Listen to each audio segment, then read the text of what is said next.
Welcome back to Outdoor Skills Made Easy. It is the hottest time of the summer, and yet we still love to get out and do some hiking, and we love the mountains here because it gives us a little bit of temperature relief. But one of the things that we always are concerned about is dehydration in the hottest time of the summer.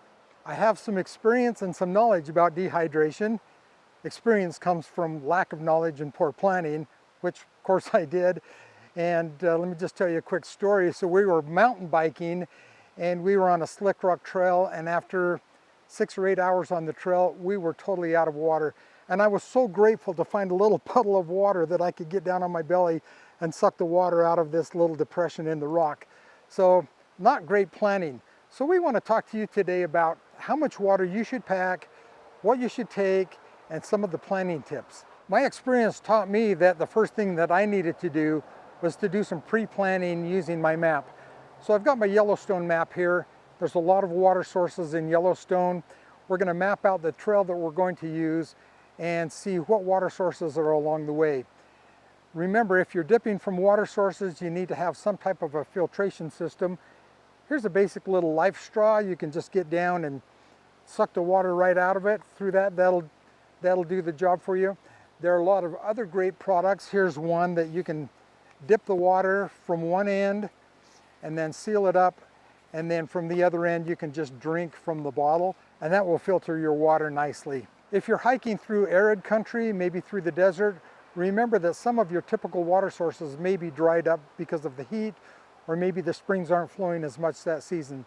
So be prepared. Typically a person would drink about 1/2 liter of water per hour.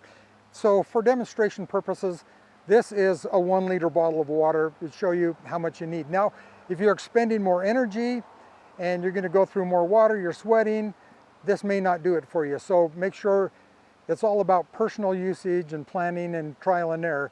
Make sure that you don't leave yourself short. Personally, I like to have a hydration pack. So this is my Geiger Rig pack. It has a 2 liter capacity, and so that's about 4.4 pounds. Not too much weight, and I can put a few additional things. The other thing I like about Geiger Rig is I can pump it up and it's pressurized, so I don't have to suck the water out of it, and I can share my water with someone else. Before I go out, I take my hydration bladder and I fill it up with ice and then put water on top of it. So as I go throughout the day, I have a really nice cool drink. Let's say that you're going to do a 6-mile hike. We're going to go 3 miles out and 3 miles back, and maybe your personal pace is 2 miles an hour. So the entire hike, with some additional rest maybe, but the hiking time will be 3 hours. So you take your 3 hours times 0.5 liters of water per hour, and you will need about 1.5 liters of water. Now if you decide that you're going to stop and maybe cook something, let's add some more water, but as a general rule, that's what you're going to need.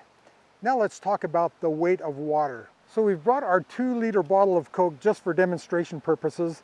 Of course, you would never take this on your hike because that would dehydrate you and cause all kinds of problems. But for demonstration purposes, this is volume and weight. A liter of water is about 2.2 pounds. So 4.4 pounds, it's like packing a couple of bricks with you. So knowing that, if you're on an extended hike, maybe you're going to go all day long and your calculations say, I'm going to need 7 liters of water. That's like packing a bowling ball. And that's where the map really becomes important. You want to plan out your water stops along the way.